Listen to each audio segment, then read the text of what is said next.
محمد اسد کی مایہ ناز تفسیر the message of the قرآن کی روشنی میں سورۃ الحشر کا خلاصہ۔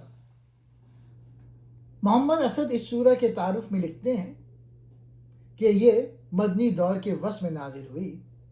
اس کا پس منظر بنو نصیر مدینے کا ایک یہودی قبیلے کا اخراج ہے جنہوں نے مسلمانوں کے ساتھ کیے گئے معاہدوں کی خلاف ورزی کی تھی۔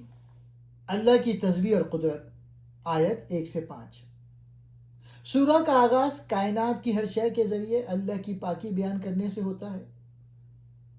محمد اسد واضح کرتے ہیں کہ بنو نصیر کو اپنی مضبوط قلعہ بندیوں پر ناز تھا، لیکن اللہ کی تدبیر نے انہیں وہاں سے نکال باہر کیا۔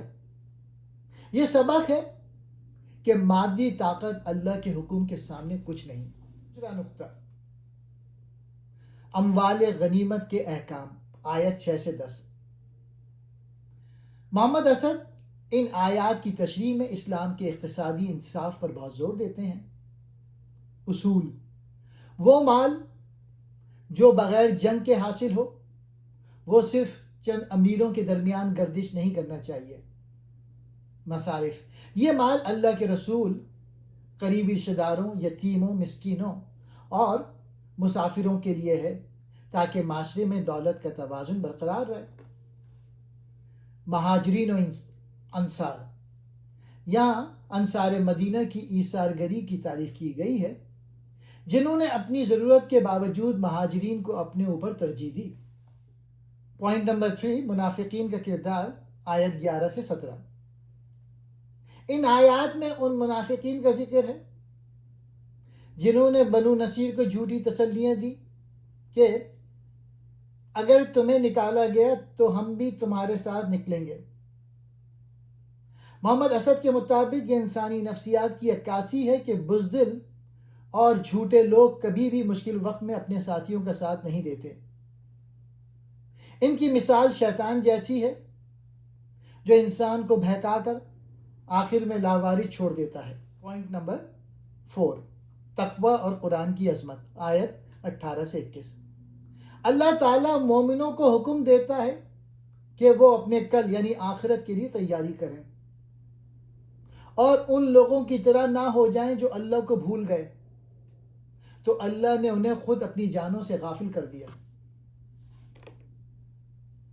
محمد اسد کا نقطہ، آیت 21 میں پہاڑ کی مثال دی گئی ہے کہ اگر قرآن کسی پہاڑ پر نازل ہوتا تو وہ اللہ کے خوف سے ریزہ ریزہ ہو جاتا۔ یہ انسانی دلوں کی سختی پر ایک گہری چوٹ ہے کہ وہ کلام الہی سے متاثر نہیں ہوتے۔ پانچواں نقطہ، اسماء الحسنی، آیت 22 سے 24۔ سورہ کا اختتام اللہ تعالیٰ کی صفات عالیہ پر ہوتا ہے۔ محمد اسد ان صفات جیسے الرحمن، الرحیم، القدوس کی وضاحت کرتے ہوئے بتاتے ہیں کہ یہ کائنات ایک خالق، ایک مصور اور ایک ہی حکمران کے زیر اثر ہے جس کی حکمت ہر شے پر غالب ہے۔ خلاصہ سورت: محمد اسد کے مطابق یہ سورت ہمیں 3 بڑی سبق دیتی ہے۔ پہلا، سماجی عدل، دولت کو صرف چند ہاتھوں تک محدود نہیں رہنا چاہیے۔ دوسرا، نفسیاتی بصیرت، منافقت اور بزدلی ہمیشہ رسوائی پر ختم ہوتی ہے۔